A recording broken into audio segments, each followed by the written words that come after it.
Hey, all, Scott here, hawking stickers for the back of your truck. They've got some great ones at LibertyStickers.com. Get your son killed, Jeb Bush 2016. FDR, no longer the worst president in American history. The National Security Agency, blackmailing your congressman since 1952. And USA, sometimes we back Al-Qaeda, sometimes we don't. And there's over 1,000 other great ones on the wars, police, state, elections, the Federal Reserve, and more at LibertyStickers.com. They'll take care of all your custom printing for your band or your business at thebumpersticker.com. LibertyStickers.com. Everyone else's stickers suck. All right, y'all, welcome back to the show. I'm Scott Horton. This is my show, The Scott Horton Show.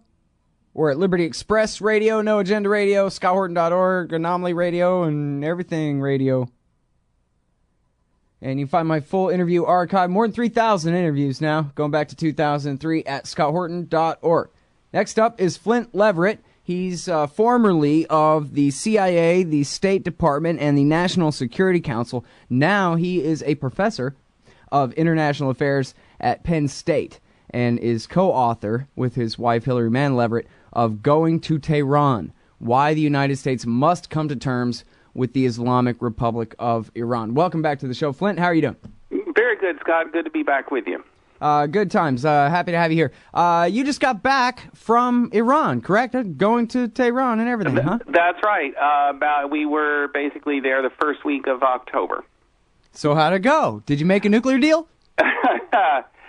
I think there really is a nuclear deal to be made. I think that both President Rouhani and his new foreign minister, Javad Zarif, are being very proactive about that.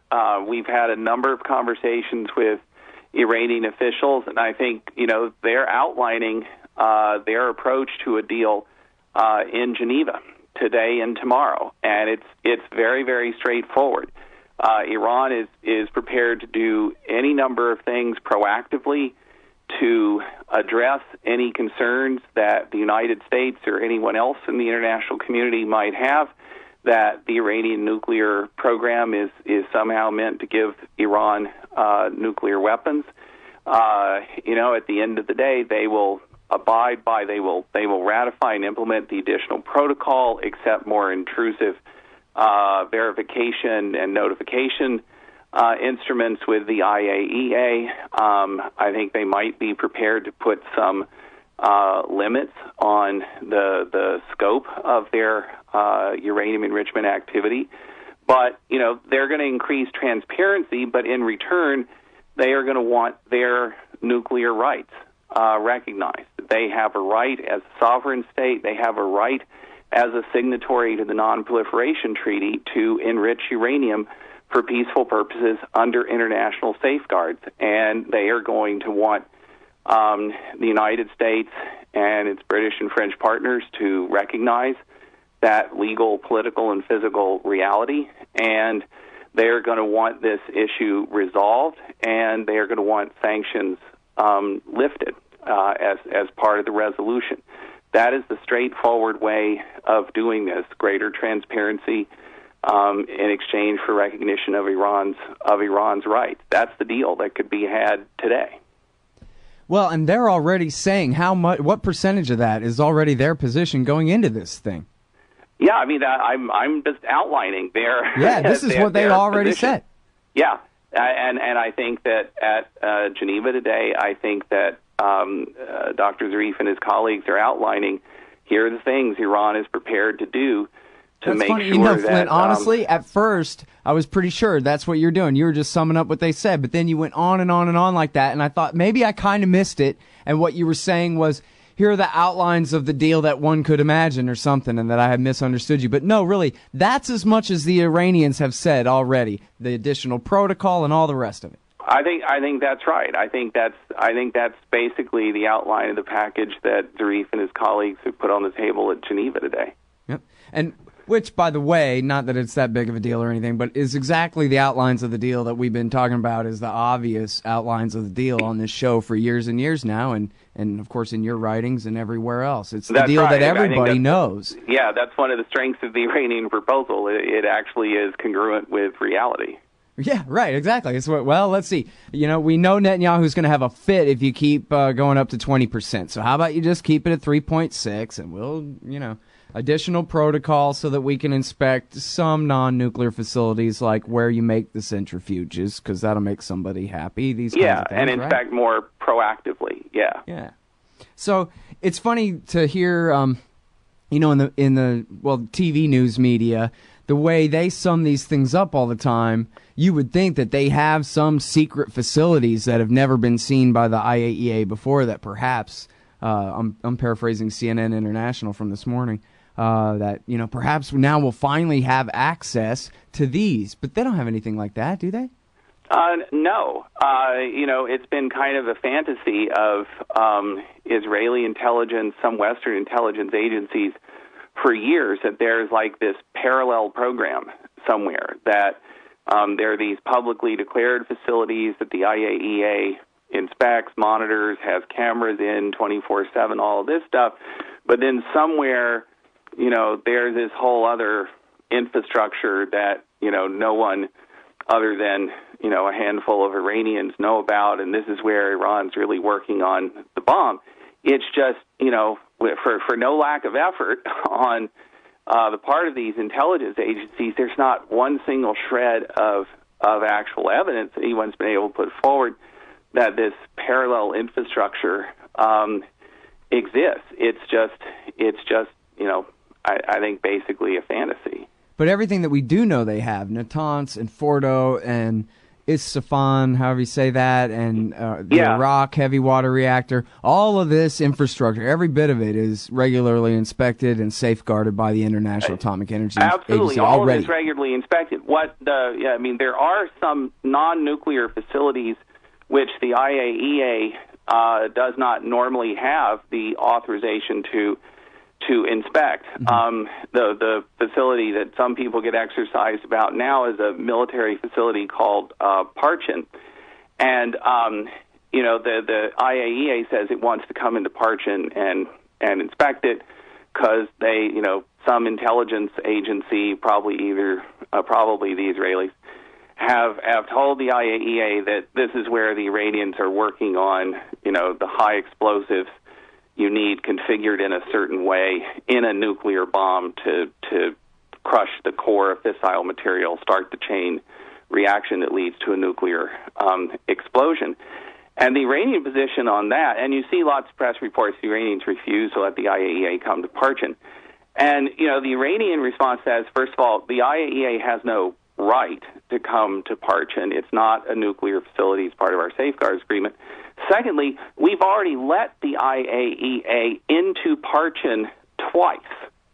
And each time, and it was done on a basis where, and Parchin's a huge facility, and until the IAEA inspectors arrived, the Iranians didn't have any idea where the inspectors wanted to go. So the idea that they could somehow, clean up something so the IAEA couldn't find it is pretty fanciful. They've let the IAEA do this twice, and each time the IAEA came back and said they found absolutely no evidence that anything nuclear-related was going on at Parchin. But now, the Israelis or somebody had, kind of said, oh, no, now this time we really do have evidence that they're doing it. And so the IAEA has come back and said, we want to go to Parchin again. And the Iranians are saying, if we're going to let you come to Parchin again, we want to have this issue closed. We want, basically, we want it kind of certified, sealed, that Parchin's not a nuclear facility, and, you guys aren't just going to keep coming back and saying every 6 months, something's going on at Parchin. We have to inspect it. We have to have some kind of closure on this. And, that's the current dispute. But this is over a facility that the IAEA has already visited twice and said both times there's no evidence of any nuclear-related activity. Now, are you saying that Parchin is on the table of discussions right now in Geneva? I doubt if it's on the table in Geneva. I suspect that that's going to be something where that's something the Iranians wouldn't negotiate with the P5+1 directly. That's something that they would work out with the IAEA, and then if they worked out something satisfactory with the IAEA would tell the P5+1, this is being taken care of. Right. But I doubt it's. I mean, the nature of the inspections and so forth is very technical, and I think it'd probably be something that actually ends up getting resolved between Iran and the IAEA. All right. So now, I'd like for you to help explain to me this discrepancy here between what all powers would, at least typically, I guess they could customize it in any given case, but what all powers would typically be granted to the IAEA above and beyond the Safeguards Agreement if they sign the additional protocol, compared to the powers granted to the IAEA, and I guess that's a granted in quotation marks, by the UN Security Council, which has mandated that the UN or that the IAEA inspect all these other non-nuclear facilities and ask all these endless questions based on the alleged studies and all these other mandates to the IAEA that are separate from what's already in the Safeguards Agreement. And then I guess secondarily to that, is it legal at all for the UN Security Council to mandate all that extra stuff when the UN Security Council are all members of the NPT and are already sworn to respect Iran's right to peaceful nuclear technology in the first place? Yeah, that's a really, really good point. You could make an argument that the Security Council is essentially entitled or empowered to do whatever it wants, to do whatever it can get the 5 permanent members to agree to. But I think if you actually look at the UN Charter, the UN Charter empowers the Security Council to act to deal with threats to international peace and security, up to and including authorizing the use of military force to deal with those threats. But it says that the Council has to act in accordance with, the principles of the UN Charter. And the principles include respect for national sovereignty, respect for international law, respect for treaty obligations and commitments that states undertake, aside from the Charter.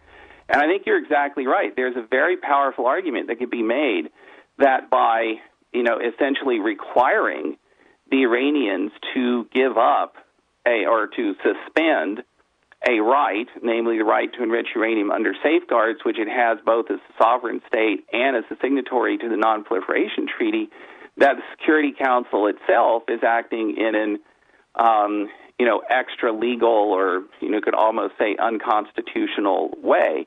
And that is the Iranian position, that those parts of the Security Council resolutions saying that Iran has to suspend its enrichment activities, that those are actually illegal. They are inconsistent with the Charter, and therefore they're not binding.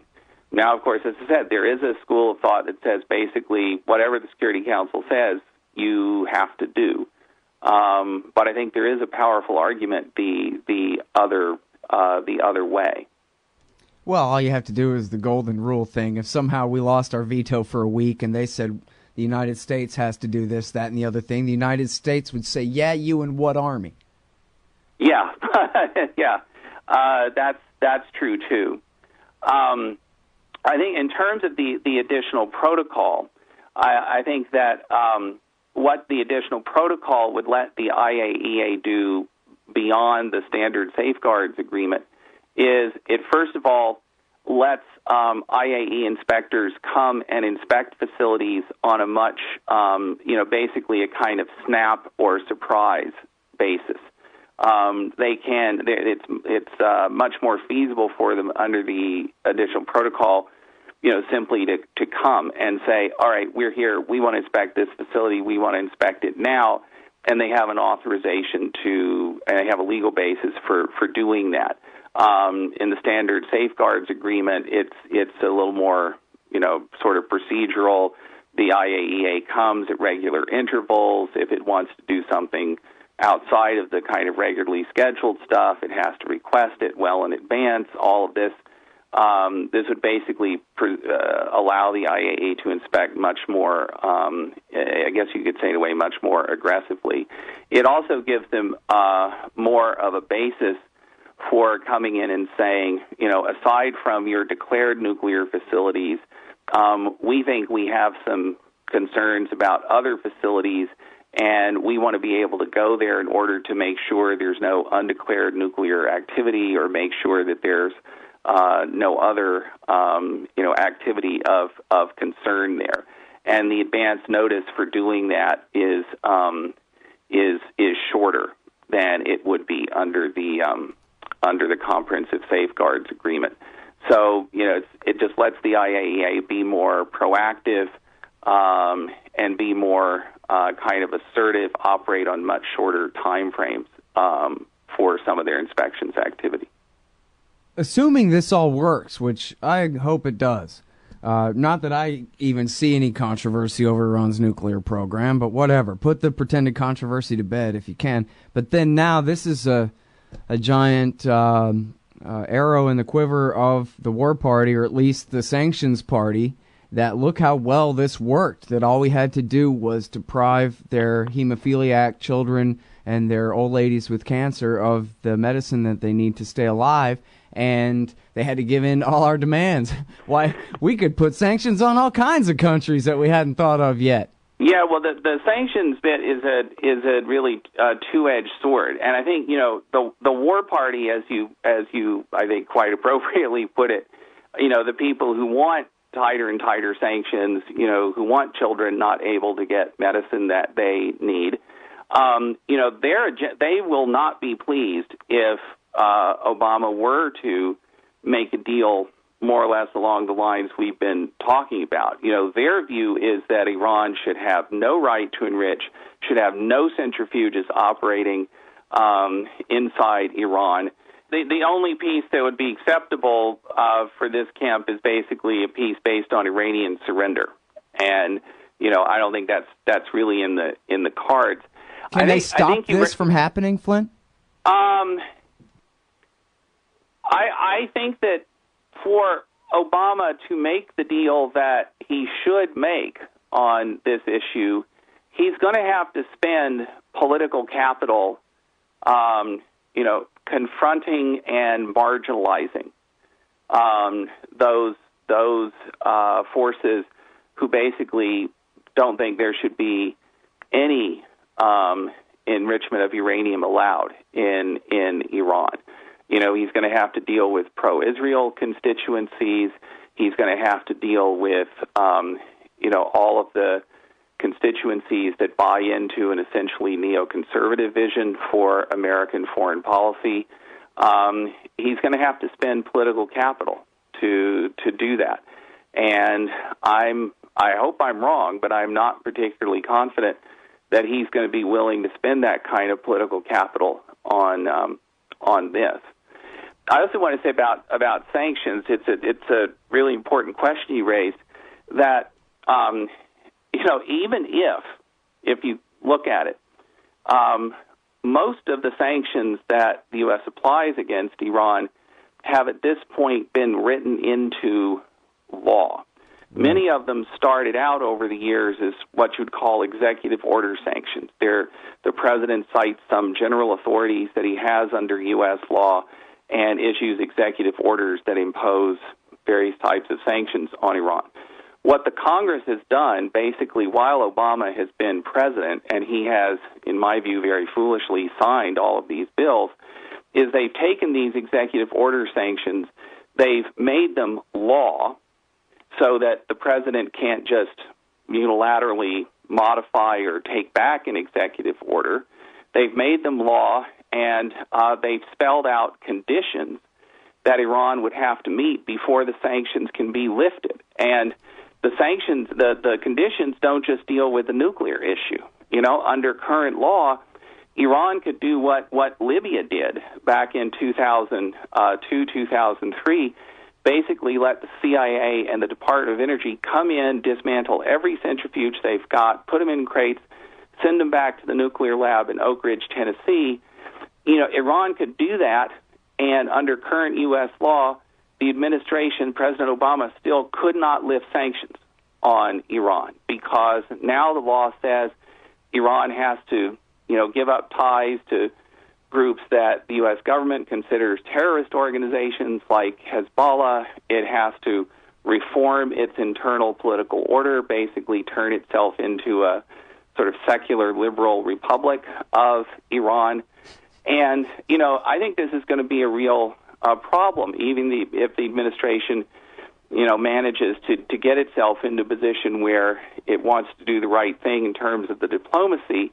You know, they're not going to be able to offer on their own very much in terms of sanctions relief to Iran, not without getting some significant changes in U.S. law through Congress. And I think this could turn out to be a big problem. Yeah.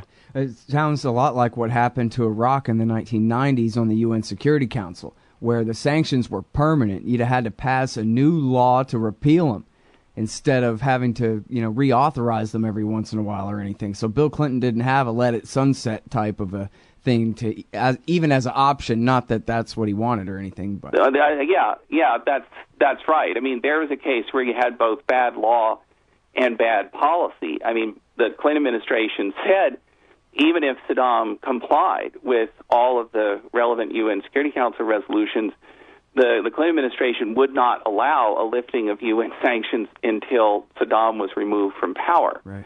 But then, you know, you're right, because of U.S. law, at least after 1998, it would have been very difficult for Clinton to lift Iraq-related sanctions. All right, now, you talked about political capital, and I don't know what difference it makes. Maybe I'm wasting time. I should be asking a better question. But doesn't it seem to you, Flynt, that this is great politics, making a peace deal? This is the best thing ever. And also defeating those loud-mouthed, hateful Republicans that everybody already hates anyway, and saying the Republicans tried to stop me from making peace, but I made peace anyway. How could he possibly go wrong with that? Well, I think because this is an issue where the Democrats in Congress don't really present very much of an alternative to the Republicans in Congress. Now, I know that there are people who could say with some reason that that's the case on, sadly, too many issues. But this is a case where I think it's really true. You know, you look at the sanctions bills that have been passed by Congress. They're passed overwhelmingly by huge bipartisan majorities. They're Democratic senators who are, you know, at least as enthusiastic proponents of Iran sanctions as what you would think of as the hardest line, you know, neoconservative Republican voices in the Senate. There isn't really a Democratic Party constituency of any real size. But they can't fight him that hard on this, can they? I mean, he's still their president, the Democrats in the Senate. He is their president, but, you know, I think that Obama has found out before on other issues, and this will be one where he ends up basically having to go against the Israeli government, go against the pro-Israel lobby here. The Israel lobby can make life very hard for Democratic congressmen, including Democratic congressmen who want to get reelected next year. And even if these congressmen want to support the president, it's going to make it very, very hard for them. It's going to reduce their willingness to cooperate with Obama to take politically risky votes that Obama might ask them to take on various domestic issues. Their willingness to run those risks is going to be reduced if they're getting flack from the pro-Israel lobby over what the president's trying to do on Iran. And I don't really think Obama's going to get a lot of Democratic support for really significant change in U.S. policy toward Iran. All right, well, good luck to all of us. That's Flynt Leverett, everybody. Thanks very much. Thank you, Scott. Flynt Leverett writes at goingtotehran.com. That's also the name of the book. He teaches foreign policy at Penn State. We'll be right back with more news after this. ScottHorton.org, LibertyExpressRadio.com. Hey y'all, Scott Horton here for WallStreetWindow.com. Mike Swanson is a successful former hedge fund manager whose site is unique on the web. Subscribers are allowed a window into Mike's very real main account and receive announcements and explanations for all his market moves. The Federal Reserve has been inflating the money supply to finance the bank bailouts and terror war overseas. So Mike's betting on commodities, mining stocks, European markets, and other hedges against a depreciating dollar. Play along on paper or with real money, and then be your own judge of Mike's investment strategies. See what happens at WallStreetWindow.com. Hey y'all, Scott here. Some stock market investors are making money hand over fist, while others sit on the sidelines afraid of the dangers. Are you looking for answers? Before you invest $1, I'd like you to take the time to watch this new video from Martin Weiss at moneyandmarkets.com. The video names the 7 riskiest and 4 safest major stocks in America. Learn from the experts and invest wisely. Go to crisis16.com. That's crisis16.com. So you're a libertarian, and you don't believe the propaganda about government awesomeness you were subjected to in 4th grade. You want real history and economics. Well, learn in your car from professors you can trust with Tom Woods' Liberty Classroom. And if you join through the Liberty Classroom link at scotthorton.org, we'll make a donation to support The Scott Horton Show. Liberty Classroom, the history and economics they didn't teach you. Fact. The new NSA data center in Utah requires 1.7 million gallons of water every single day to operate. Billions of Fourth Amendment violations need massive computers and the water to cool them. That water is being supplied by the state of Utah. Fact. There's absolutely nothing in the Constitution which requires your state to help the feds violate your rights. Our message to Utah: turn it off.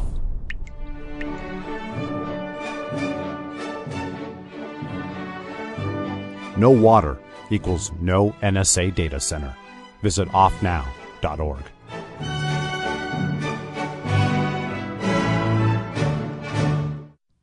Hey, Scott Horton here to talk to you about this great new book by Michael Swanson, The War State, The Cold War Origins of the Military-Industrial Complex and the Power Elite. In the book, Swanson explains what the revolution was, the rise of empire, and the permanent military economy, and all from a free market libertarian perspective. Jacob Hornberger, founder and president of the Future Freedom Foundation, says the book is absolutely awesome, and that Swanson's perspectives on the Cold War and the Cuban Missile Crisis are among the best I've read.